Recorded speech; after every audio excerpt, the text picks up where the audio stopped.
Miss your chance for a Maybach S650 Cabrio? This dealer has the Mercedes name carries with it a lot of clout. Maybach all the more so.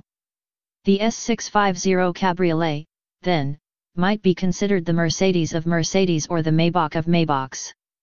Based on the S-Class convertible, the S650 was a highly exclusive set of wheels. It packed the 6.0-liter twin-turbo V12 engine from the AMG S65 into an even more luxurious package.